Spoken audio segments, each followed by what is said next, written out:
On the evening of February 13, 1929, the streets of Chicago were slick with rain, the city's neon lights reflecting off the wet pavement. In a dimly lit speakeasy on the north side, a trusted informant within the McCarthy gang, Frankie the Weasel Russo, nursed a glass of whiskey, his eyes darting nervously around the room. He knew the information he was about to pass on could get him killed, but the payoff from Dom Luciano was too good to refuse.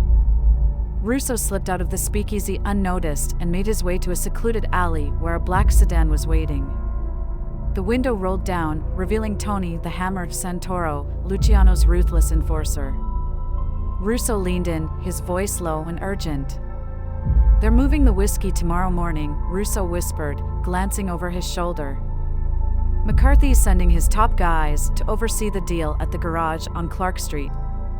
Santoro listened, his expression unreadable, before handing Russo a thick envelope stuffed with cash.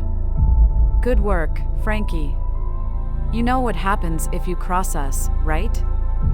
Russo nodded, swallowing hard. "I won't say a word." With that, Russo disappeared into the night, leaving Santoro to relay the information to Dom Luciano. Upon hearing the news, Luciano's mind whirred with possibilities.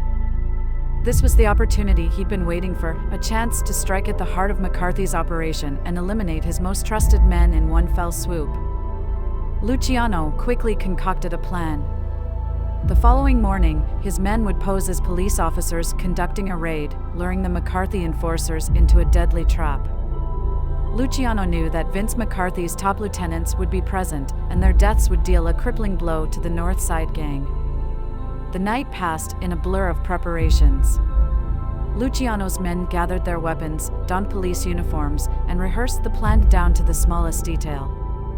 They knew that any slip-up could lead to disaster, but under Luciano's watchful eye, there was no room for error.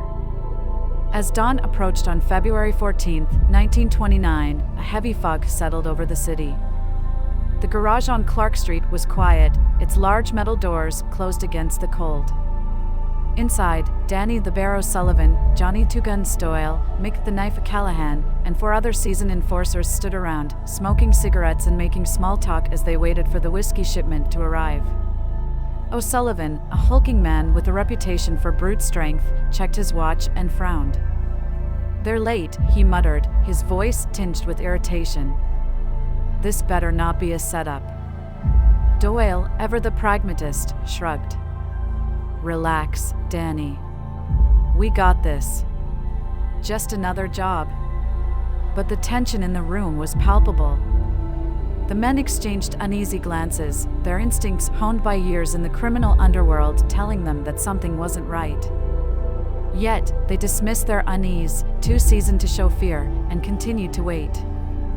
Outside, the fog cloaked the approach of several black sedans, their headlights cutting through the gloom.